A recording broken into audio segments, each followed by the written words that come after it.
Welcome to the deep dive. Today, we're plunging into a really powerful narrative.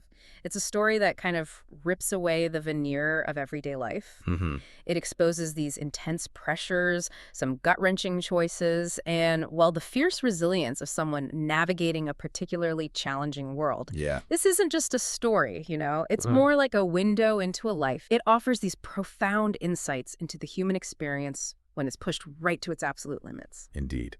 And the source material here, it reads like a deeply personal account, doesn't it? Hmm. It gives us this, unvarnished look at a protagonist's internal battles, his external ones too. Right. So our mission today really is to extract those vital nuggets of knowledge, helping you understand the complex interplay of environment, family, and personal agency. Yeah, those forces that shape destiny. Exactly. We'll explore the relentless forces that can shape a person's destiny, the hidden costs, I guess, of our modern world, and the desperate measures people take to protect what they hold dear.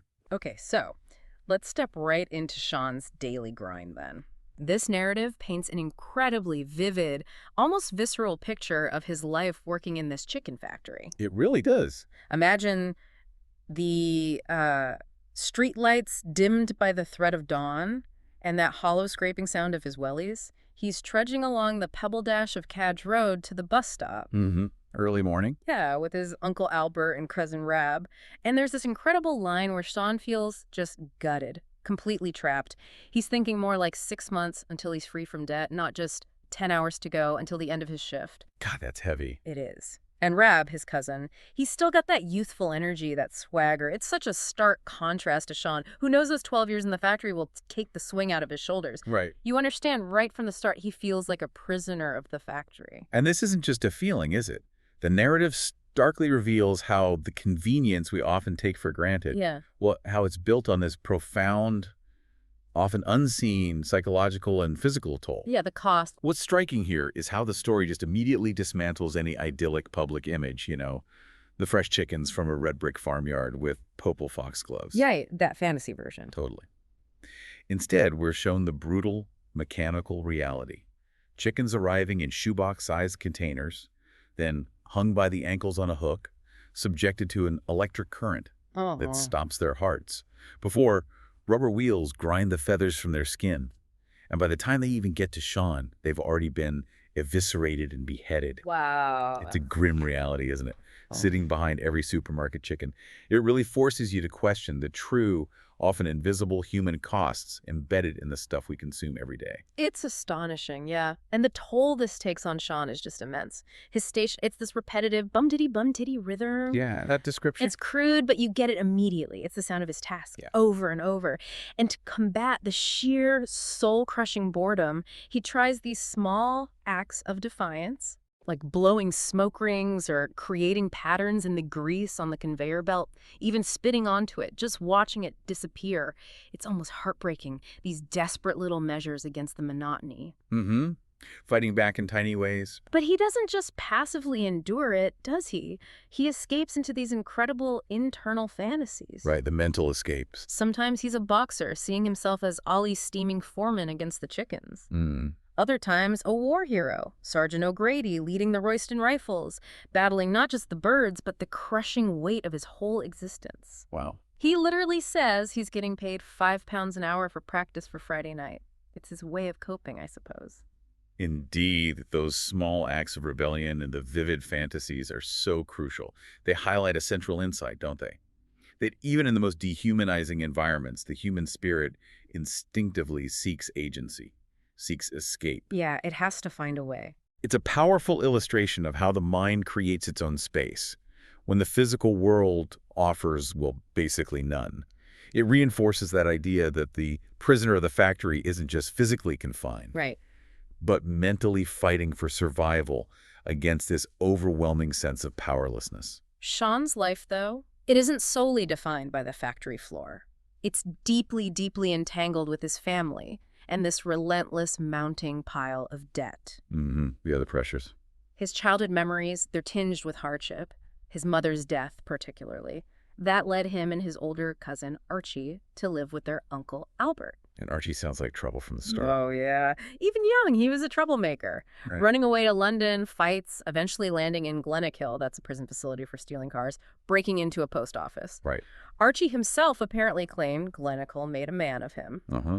What's striking there is how those early experiences, especially with Archie, kind of laid a foundation, didn't they? A complex loyalty obligation for Sean. Definitely. Then Maggie comes into the picture, described as having long dark hair and blue eyes, the best-looking girl in the class. She brings this flicker of hope, a vision for a different future. A way out, maybe? Exactly. They initially had these big ideas, leaving Cadge Road, maybe for Canada or London. But then Maggie's pregnancy, their decision to marry, it changed everything. Yeah, reality bites. And Uncle Albert's somewhat cynical advice, marriage is all right, son, but it's not all shagging, Yeah. It's such telling foreshadowing of the tough realities they were about to face. Realities far removed from those youthful dreams.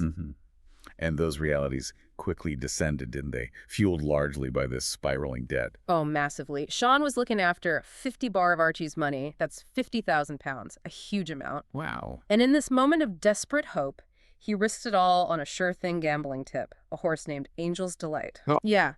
An initial win quickly turned into this daily obsession, and soon he owed him a fortune, not just Archie, but various bookies and, as he puts it, shady bastards who sent debt collectors. Sounds terrifying. The consequence was brutal. He got a severe beating, punches and kicks till Ah was curled up on the floor, and Maggie's reaction. Pure disgust. She tipped my dinner onto the kitchen floor and eventually took their daughter, Donna, and left. Ah, that's rough. The whole world collapsing. Totally. This desperate situation pushed Sean to find funds anywhere. He tried for a 700-pound loan from the Clydesdale Bank, but Mr. Mulvey rejected him, saying loans for leisure purposes were tough. Leisure purposes. Gambling debt. Right. Exactly. So ultimately, he had to apply for a 500-pound check from the credit union at the factory, with a colleague's help, a sum he'd pay back at a $5 a week, just chipping away at it. This narrative gives such a powerful insight into the insidious nature of debt, especially how it can just compound so rapidly when you mix it with underlying desperation that search for a quick fix. The quick fix that never is. Exactly. And a key takeaway here is how those deeply ingrained family loyalties, past events, like Archie's huge influence, they often create this cycle of obligation entanglement that's just incredibly hard to break free from. Yeah, it traps him. And the stark contrast between Sean and Maggie's early hopes and their current financial mess, it just highlights the crushing weight of unmet expectations. It's a chilling reminder, isn't it? Yeah. Even seemingly small missteps can lead to overwhelming, life-altering consequences when you're already living right on the edge. So as the pressure mounts, Sean finds himself facing this impossible choice, caught between the ingrained family loyalty to Archie and the actual survival of his own immediate family, Maggie and Donna. This is where it really ramps up. It really does. Archie makes this unexpected early return from Glenakill on a tag, electronic monitoring. Right, early release. And his first demand, predictably, is his money back from Sean. Sean immediately panics. He's fearing junkies phoning the house, lassies phoning up claiming they're pregnant, even the police getting involved because of Archie. He knows instinctively Maggie will be telling Sean to tell Archie to leave. Understandable. What's truly striking here is the immediate pervasive threat Archie poses. It's not just financial, is it? It's to Sean's already fragile domestic peace, his sense of normalcy. Absolutely. And Archie quickly gets back into his old ways. He resumes his criminal activities, moving from sorting car alarms and DVLA documents to running a full-blown drugs business. Doesn't waste any time. No. And he wastes no time forcing Sean to participate, Right. giving him a weed-driven job for deliveries. So Sean is just pulled right back into this dangerous criminal world he'd so desperately tried to escape. It shows that powerful, almost gravitational pull of those deep-seated family and social ties, doesn't it? It really does. It's like Yeah. he can't get away. And just when you think things cannot possibly get any worse for Sean, his childhood friend, Gambo, reappears. But now, he's a detective sergeant. Oh, wow. Twist. Huge twist. We learn they have this shared past. Gambo actually covered for Sean during an arson incident when they were kids. The police thought, I was on my own. So there's history. Loyalty? Maybe. You'd think. But now, as a CID officer, Gambo intercepts Sean during a drug delivery. And he doesn't just arrest him, he blackmails him. Blackmails him, how? He uses this chilling suggestion that Archie would go after Maggie if Sean were in prison, Gambo says explicitly. Gambo had seen Archie look at Maggie, and he'd seen that look a million times. As soon as ours was safely away, Archie would be round mine cutting the grass, and Maggie looks like the sort of woman that likes getting her grass cut. Whoa, cutting the grass. That's incredibly menacing, the implication there. It's brutal. That visceral threat to Maggie becomes Sean's ultimate breaking point. It forces this profound moral compromise. Yeah, I can see how that would just change everything. Yeah. This segment really lays bare a critical insight, doesn't it? An individual's loyalty, no matter how deep it runs, it has a breaking point. Definitely. Especially when faced with direct threats to the safety and, well, the honor of their loved ones. It forces you to consider that raw calculus of survival, what a person is willing to do when pushed to the absolute limit, even if it means betraying a brother. Yeah. Driven by this primal need to protect Maggie, Sean makes the agonizing decision. He agrees to betray Archie, to act as an informant for Gambo, set up a drug bust. Got the weight of that. The plan is specific. Sean delivers the drugs, then calls Gambo, asking to be out of the flat before you kick the doors in. The psychological burden of that choice must be immense, and it's a burden he carries completely alone. Unbelievable pressure. So our deep dive culminates in this truly harrowing confrontation where all the immense pressures on Sean just violently converge. The breaking point arrives. Yeah. The tension is palpable as Sean drives Archie for the drug pickup. Archie's paranoia is just off the charts, constantly scanning for cars driven up your arse. They end up at Lizzie's flat. Archie's former partner lives there, and they start bagging up drugs. In her flat. Risky. Very. And Archie tests Sean's loyalty. He offers him a pipe of crack, but Sean refuses. Archie, though, he's ever suspicious. He senses something's off, remarking, "This cunt's up to something. He knows." Or suspects. It's almost ritualistic, isn't it, the way Archie conducts his business, cutting the powder, weighing it precisely, the scales, freezer bags, even making a pipe from an empty beer can. He's a man completely in control of his dangerous little world there. Which makes the betrayal even more precarious for Sean. Absolutely. Then the inevitable happens. Gambo's raid immediately fails. Fails. How? Archie, demonstrating his, resourcefulness and ruthlessness, he jumped out the kitchen window just as the police were smashing through the front door. No way. He escapes. He escapes, leaving Sean and Maggie totally exposed, vulnerable to his wrath. The police's meticulous planning completely undone by Archie's sheer cunning. Oh my God. And the consequences. Yeah. They must be immediate. Immediate and devastating. Archie makes this violent return to Sean's house, smashes the kitchen window to unlock the door. A harrowing struggle kicks off. Sean and Maggie desperately trying to hold him back.